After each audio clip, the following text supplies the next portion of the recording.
Yo, hello everybody and welcome back yet again to another daily update video. My name is CryptoStash and I hope you're doing amazing in this week.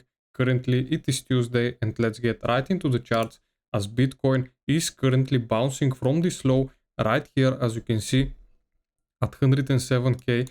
We have tested this low for 4 times in a row. As you can see, there are together a number of 4 weeks to the downside and Bitcoin has not yet lost that level. As you can see right here, we have bounced pretty nice from this particular support right here, whilst Bitcoin is creating right now some kind of a double bottom. And as you can see, we are bouncing also from those weak lows right here. As you can see, the previous one where price had also found support is right now acting as a future support, as you can see. So basically we want to see Bitcoin reclaim this level right here where we have marked out, as you can see, the previous all-time high. We want to see potentially candle closures above this level in order for us to consider Bitcoin actually flipping the trend into an uptrend. As I said, we want to see some kind of confirmation, but as of right now it is not looking good. Bitcoin is looking all right. I mean, we are still in that falling downtrend, as you can see, but the stock market is currently having a very big correction, as you can see on the daily time frame. The S&P 500 as of today right now is down around 1.6%. The Nasdaq is also down after rejecting from the weekly pivot almost 2%, as you can see. So basically we wanna see the stock market find a potential support at this bottom right here, or maybe at the bottom that's a bit lower. So if we do not hold those two levels for the Nasdaq and for the S&P 500, or the S&P 500, if it does not hold those low and the previous all-time high, we are potentially going to be seeing a deeper correction during the month of September, since, as you know, September is historically bearish month, and potentially we are going to be seeing some more of a downside. As you can see, September right here, basically the last 2 years September has been bearish and in the red. As you can see right here, September has been a doji candle. What a doji candle means is basically a candle which is closed like this one. This is a doji candle.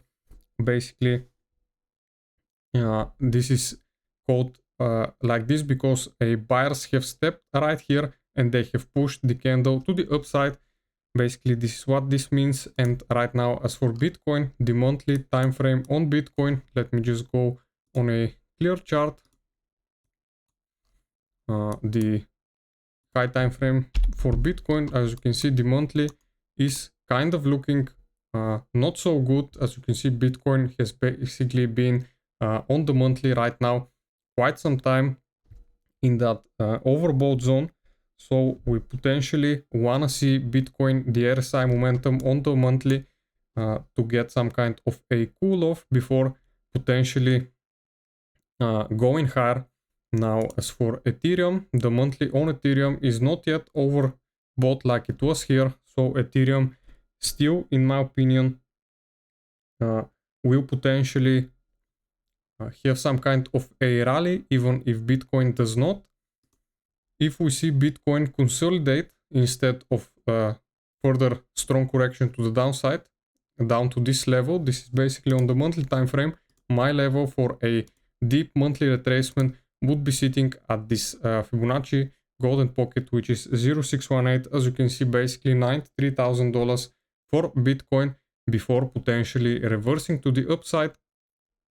And as I said, this all depends also on the stock market.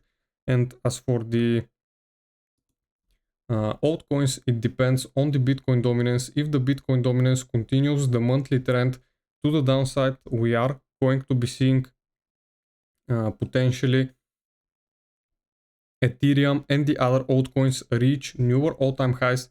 But as of right now, you can see we are not dropping further down. We want to see a move like this one right here, which basically, as you know, took the altcoins off on a massive rally. Once the Bitcoin dominance started dropping sharply to the downside like this, we want to see a repeat in this pattern in order to confirm the actual trend. As you know, basically, if you go for Bitcoin on the liquidation heat map, you can see basically there is still, as I said yesterday, a lot of liquidity piling up on the upside, and Bitcoin right now is trying to push to the upside to potentially sweep that liquidity. And if it manages to sweep, this will be acting as a magnet, and potentially we can break this downtrend, and we are going to be going up to around 120k basically. In order for us to go up there, we want to see Bitcoin close above, let me show you on a lower time frame. We want to see Bitcoin close basically a candle above this line right here. We want to see a close above 112k in order for a potential upside continuation. As you know, the Bitcoin ETF inflows, they are not looking the best right now. BlackRock has not sold yet, but the other big institutions are selling some of them. You can see we have 126 million of outflows, so basically sales in the Bitcoin ETF as of today. Basically, if we start getting some quite a lot of outflows like the one that we got right here, basically 6 days in a row the whole week, then potentially, as you know, we might be seeing that deeper correction that I was talking about, potentially to $98,000 and $93,000. The fear and greed index dropping further. As you can see, right now we are once again back into that fear. And if one more drop occurs, I'm pretty sure that we are going to confirm a actual trend change, basically until we have our support acting as an actual support on the weekly time frame. We want to see Bitcoin drop further down, basically down to those levels before, and we want to see before that happens that the fear and greed index is basically down to potentially 20, basically near the extreme fear. And then if those two things correlate, Bitcoin being at our key support zone and the fear and greed index being at extreme, almost extreme fear, then this is a pretty clear sign that we want to buy into those markets potentially for long-term holds or for a long position. That would be pretty nice. But in the short term, as of the day, you can see on the major exchanges, we do have again more sellers in the market. So basically the trend as of right now is still to the downside. Also, we do have tomorrow, we did have the PMI news on today, as you can see, and the stock market reacted quite bad to it. We did get a drop, and so tomorrow we have JOLTS, and on Thursday we have PMI once again, and we have on Friday the unemployment claims.